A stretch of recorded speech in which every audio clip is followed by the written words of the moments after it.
Unless we saw more of him in the last two trailers, which I've avoided because of I I think heard they they were were complaining spoilery. about the.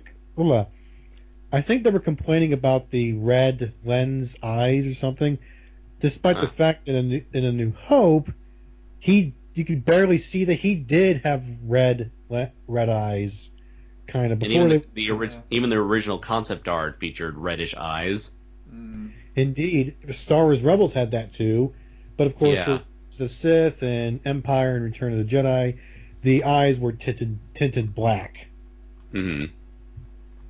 And it's Darth freaking Vader. If they change even the tiniest detail, people are going to complain. Yep. But it looks the same as the. Hashtag not my Vader. Oh, can we please keep politics out of this? I am sick and tired of hearing about politics, even though our election is over. I'm like, it's over. Can we please move on? Oh, I'm trust just, me, my friend. After this recent election, no one is gonna stop talking about politics. Trust me, uh, being in Japan right now and being around a lot of international students at the local university, it's like America has become the laughing stock of the world. I really. Some days I just really hate politics for all the right reasons. People won't complain. They're still rioting because of a certain person that we shall not name lost. And I'm not gonna talk about that. That's all I can mention because let's just get rid of the negative and go to the positive. Back to Rogue One, finally. Let's see. I like the U-wing. I like the TIE Striker, and I like to see how the Death Star is put together. Hmm. Let's see. Oh, in other movies, we've got War for the Planet of the Apes coming soon. I'm not sure if you guys have seen either of the last two Planet of the Apes movies with Andy Serkis as Caesar. Love Yes, them. I've Love seen them. both. Mm. Same here, yeah. Absolutely love the last two movies, so I'm very excited to see where this story will go. Yes. Boss 8 as well, Beauty and the Beast. Yeah, the next remake on their list. Ugh. I actually heard With the Lion King following suit within the next 2 years. I heard rumors that there's going to be an Aladdin live action remake too. That's gonna be interesting to see how they can pull that off, given how touchy the subject of Middle Eastern culture has been in the last 10 years. Yeah. Yeah. And of course, the genie. That's going to be a tough act to follow, considering. Ooh. Maybe they'll get Dan Castellaneta to reprise his role from Aladdin 2, The Return of Jafar. To be fair, Dan, I was watching. I was watching Return of the Jafar and, of course, the original recently because I wanted to. And I'm giving the TV series another chance because I never got to see them. Mm-hmm. Dan Castellaneta as the genie is kind of distracting. Mm-hmm. He tried, but It's just a pale imitation of Robin Williams. Yeah, he was trying to be Robin Williams, but you can easily tell that he wasn't trying to make it his own. He was simply trying to copy Imitate. imitate. There was actually one actor I remember seeing. It was like a fan that looked just like Robin Williams, sounded just like him. He was just doing multiple roles. I don't know his name, but it was just like a fan about our age.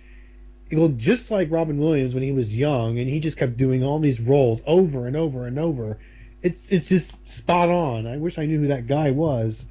I think it was a fan, but I forgot his name. I wish they hired him to be the genie in everything Robin Williams related. Mm-hmm. Let's see. Looking further at more 2017 movies, I'm noticing we have like a lot of superhero films, more than I had anticipated. Yeah, Spider-Man, Thor, Wonder Woman, Justice League. Guardians of the Galaxy Volume 2, which the trailer recently came out as of this recording. Guardians of the Galaxy. Do we know if Superman's actually going to show up in Justice League, or if that's going to be saved for Man of Steel 2? I'm fairly certain he's going to be in. Oh no, yeah. There was like a promotional image I think that featured the Justice League, and Superman was like front and center. Now, was this him with the beard, or was this him in classic blue and red, clean shaven? In classic blue and red, clean shaven. Here's the promotional image they had. They revealed a couple months back. Unfortunately, this Superman does not have a mullet after coming back from the dead. Yeah, that looks better. I'm liking that they've actually put color back into Wonder Woman's outfit, because that was missing from Batman v Superman. So I'm glad they've put that back in. In terms of Batman, they slimmed him down a lot, but they're now darkening his suit once more to where you can barely see the bat signal again. Yeah. I didn't even know there was gonna. Sorry, coming to another movie. I didn't even know there's gonna be another Alien movie, Alien Covenant. Oh yeah, that's true. I forgot who's directing that one. What was it? Neil Blomkamp? I don't know. It's the first time I've heard. Let's just see. Director Ridley Scott. Oh, okay, he's coming back. I remember there was talks to have Neil Blomkamp, the guy behind District 9, Elysium, and Chappie, to work on the next Alien movie, back when it was called Alien Paradise Lost. But I guess then they renamed it Alien Covenant, and Ridley Scott's back to make this movie. I'm kind of nervous about it because I know the last couple of movies by Ridley Scott have been very underwhelming, save for The Martian with Matt Damon. But the only reason why that was really good was because he didn't really direct the movie. He came on like after the old director left, and he came to just finish the job. So it's like he got credit mostly for doing someone else's work. Yeah. I mean, Prometheus was so and so for me. It was a thing. That movie was terrible. And I'm kind of glad I didn't have to pay to watch that, because I was watching it coming back from Los Angeles via Detroit 4 years ago on a plane, and I'm like, what am I watching? Now, I mean, the only good part about that whole movie is when the big face hugger scene, and at the end when the alien bursts out of that body. That's the only thing. The xenomorph. Yeah, the xenomorph. Or like the prototypes, the proto xenomorph. I thought the only thing that really, the only actor who was really trying in his role was Michael Fassbender as the android. I felt he was the only one that was actually giving a damn about his performance, because Charlize Theron, I was so disappointed in her, and the female scientist, I forget who played her. I'm just like, I'm not feeling it, Mm-hmm. It just, Yeah. Thankfully, one of the other movies on the way back home was the first Avengers movie. I'm like, this is better. Mm-hmm. Apparently. Sorry, Transformers is also coming next year, The Last Night. Yeah, believe it or not, the antagonist for that movie is Hitler. Yeah. Yeah. And, King Arthur is helping Optimus Prime, because apparently Optimus Prime is a member of the Round Table. I wonder if they're going to do that thing that they've been doing every single goddamn movie, where they're going back into the past and show that Transformers have been interacting with humans longer than we anticipated. Yeah.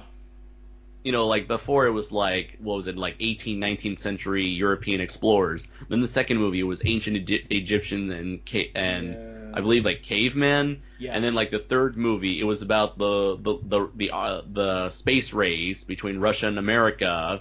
And then the fourth movie it was about like the dinosaurs.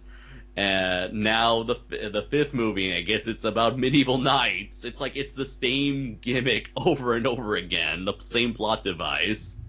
And in the future, sorry, I was going to say there's a MacGuffin in the past that both Optimus and Megatron and the Autobots and Decepticons are trying to go after, and would result in a big fight. And then Optimus gets the big MacGuffin and powers up to beat the bad guys. It's like the same story all the time.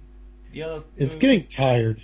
Yeah, the other Transformer movie that's coming for the next few years is a Bumblebee origin movie, and I'm like, why? It's like At least he'll actually talk this time around. It's like, I like the character, I really do. There's something quite sweet and endearing about him, but it's just like, we know his character. Let's just, it'd actually be nice to see Transformers take a break for a while. We've had one decent origin movie, Revenge of the Fallen. Funny enough, we ended up with 2 really decent TV shows in this time span. Oh yeah, Well, Transformers Animated and Transformers Prime. I can't speak for Robots in Disguise because I haven't seen it myself, Fair though. enough. But yeah, I think the whole point with the live-action Transformers movie was, can you do a reasonably realistic-looking Transformers movie? Yes, you can. Can you do a decent Michael Bay movie? First one, yes. I don't know why the fourth movie gets so much hate. I thought the fourth movie Probably was good. because, I don't know, from my perspective, it's just very, what was the term? I feel like it was too reminiscent of what came before. True. And that was the longest Transformers movie ever. That was nearly 3 hours long. And Oh yeah, I remember. It's like once they went to, I think I told you mentioned it to you on Facebook, MJ. It's like by the time they went to China, I was already exhausted. I know, and it was a bit odd to see Optimus Prime effectively saying, "You know what? Screw humans. I'm gonna go back. They've done nothing for me." I'm like, that's not the Optimus Prime we know. He wouldn't say that. He's taking superhero hints from Superman. Oh dear. If I start, You don't owe these people a damn thing, Clark. If I Says start Superman's seeing mother. Optimus Prime going to Superman, next time they shine your light in the sky, don't go to it. The bandit's dead. Bury it. Consider this mercy. Autobots, rollouts. Do do do do do. Oh my goodness. And you get like, Yeah, and you get Megatron going, and people say I'm the bad guy. But the thing that really makes me angry is that they don't stick to the original G1 formula. I mean, from the very first movie get-go, I mean, Ironhide is supposed to be a red Volkswagen Combi, and he's a black pickup 4x4 in the movie. Bumblebee is supposed to be a Beetle, and he's a sports car. I can actually answer that for you, is because Germans don't want anything with them portrayed anything further in movies with regards to war, or have their things from their country in any kind of conflict, because I'm not going to go into too many details because some subjects are best left alone as they are. Let's just say they don't really want reminders of the past. Let's just move on. I know what you mean, MJ, but I'm talking in general. I mean, Galvatron in the fourth movie, they made him a truck, and in the G1 cartoon, he's a cannon. You know. That really, I mean, Megatron is supposed to be a gun, and he's like an airplane, I guess, to be honest, like, over the last 30 years, Megatron has pretty much been everything under the sun. He's been a tank, he's been a jet, he's been an alien jet, he's been a dragon, he's been a T-Rex, although that's technically a different Megatron. Yeah, that's Wars. Yeah, he's almost never been consistent in terms of design and alternate mode. Only recently have they brought back the original G1 design in the recent comics, video games, and animated shows. But like before, it was probably like it wasn't until 2007's Transformers Animated did we started getting the classic Megatron look back. True. And I did like that they Yeah. brought. I did like they brought Frank Welker back for to reprise his role as Galvatron. I did think that was a nice touch. Yeah, Leonard Nimoy did Galvatron in the 1986 movie. And Sentinel Prime, I believe, in the fourth movie. Oh. Yes. No, third movie. No, Oh yeah, you're right. Third movie. Yeah. No, You see, the movies are all blending together for me.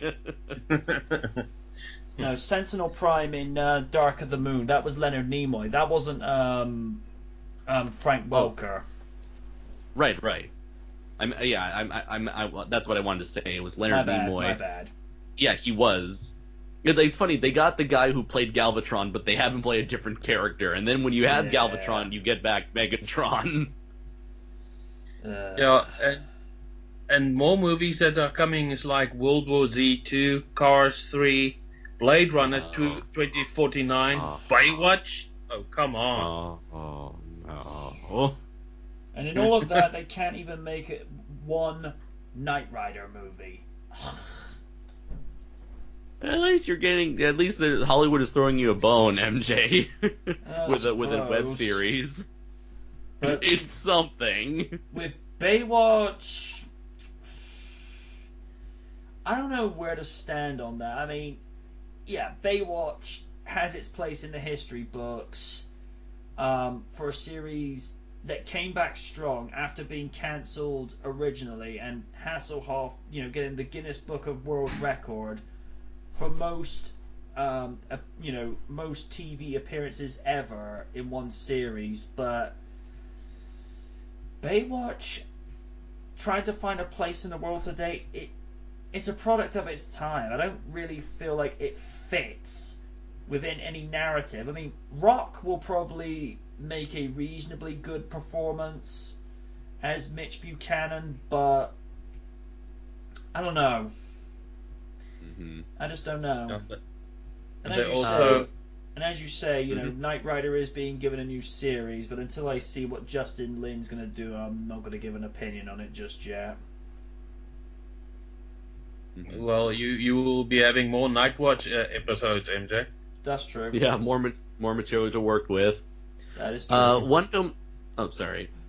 One film that I am very excited for, in particular, is a couple months back. It was announced by Toho Studios that they would actually be making a Godzilla anime film for next year, using the writer behind Madoka Magica. I've never seen Madoka Magica, but it's apparently a really popular show among the anime fandom for being a big deconstruction of the magical girl genre, where it's like they take a very Sailor Moon-esque show and try to turn it on its head and make it really dark and messed up. And so having the writer behind that show work on a Godzilla anime film sounds very interesting. We don't have any information as to what the story is going to be about. The only thing we have going for is a teaser image, which I just shared with you guys. Yes, you did. And one thing a little bit of news was it's not going to be a traditionally hand-drawn 2D animated film, but rather it's going to be a CG anime film using the the animation company behind Transformers Prime, Tron Legacy, and the recent anime series, CG anime series, Knights of Sidonia, which is currently available in the US on Netflix. And it seems to be like CG anime seems to be something that's been slowly becoming more and more popular in Japan, in Japanese entertainment. Unfortunately, I've never been a fan of Japanese CGI because they always tend to make it look very cheap. As a way of, they always try to limit the quality of the CG to match the quality of their 2D animation, which to me doesn't look as good. That sort of stuttering frame rate doesn't work as well in a CG environment.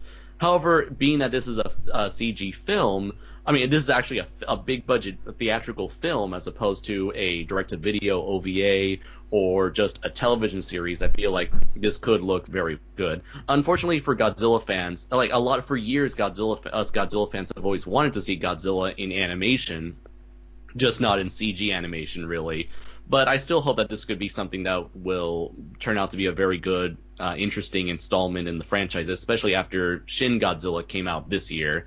I know I didn't brought it up when we were talking about all the movies from last year because I know you guys haven't had a chance to see it. But if anyone gets a chance to see Shin Godzilla, it is a really interesting. It's a very interesting and experimental take on the Godzilla formula, where they take the classic Godzilla formula and infuse it with a lot of political allegory, a lot of callbacks to the situation that occurred with the 2011 tsunami, Tohoku earthquake, and the Fukushima nuclear power plant incident. And so I feel like if Toho may be going on a roll here with a very very financially successful Godzilla reboot, and now they're coming out with this. So it seems like they're finally taking Godzilla out of retirement after what Hollywood did with 2014, and that motivated them to be more experimental with this property, which I'm all for. And by the way, if anyone here hasn't seen Shin Godzilla, I've actually managed to find it online. So if anyone wants to see it, I can easily email it to any of you. I think it's Yeah, have you guys ever heard of that movie website called PrimeWire? no PrimeWire. Yeah, primewire.ag. That's also a movie site where you can watch movies for free without paying for anything. Ah, cool. I think this is going to be the first major animation piece for Godzilla since the 90s TV series. Yeah, actually, funny enough, are any of you guys aware of a Japanese anime character called Shin-chan? Yes. Okay, because this year there was actually a crossover between Shin Godzilla and Shin-chan. It was only like an 8-minute special, but I guess you can say that is technically the latest official animation project for Godzilla. But yeah, funny enough, despite most people clamoring for Godzilla anime, it's usually been America that's been behind the animated Godzilla projects with the Hanna-Barbera series and the TriStar follow-up to the 1998 movie. The animated series that followed up from that movie that was actually better received than the movie itself. Oh yeah, definitely. And I just shared with you guys several images of Shin-chan versus Shin Godzilla. Nice. It's just as silly and absurd as you could ever hope for it to be. Whilst we're on the subject of Japanese adaptations, Mm-hmm. okay. Ghost in the Shell. Mm-hmm. Given the track record at the moment for live action adaptations of pretty popular animes, I mean, we've seen with Dragon Ball Evolution how not to do it. Mm-hmm.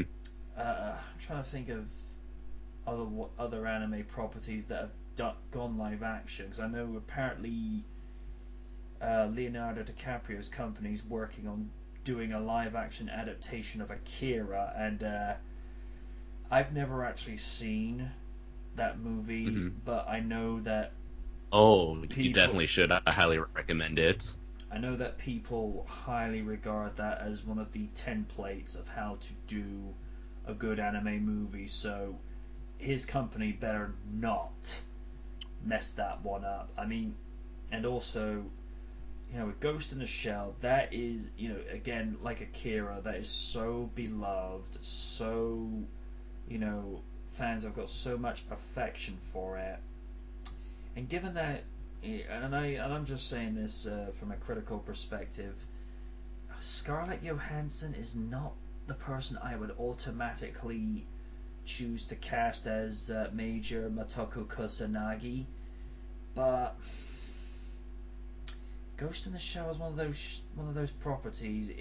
In anime, it works brilliantly and translates well. Same thing with standalone Complex, but in a live action setting, this could either go very bad or it could be one of those hits we weren't expecting to happen. Because from what I've seen from the trailer and the opening shelling sequence, Rupert Sanders does seem to be staying relatively faithful to the original '97 movie's look and feel of it, but Hmm.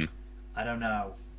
I Something in my gut is saying that somehow, some way, they're gonna find a way to screw this one up. I mean, I don't know. What's your take on that?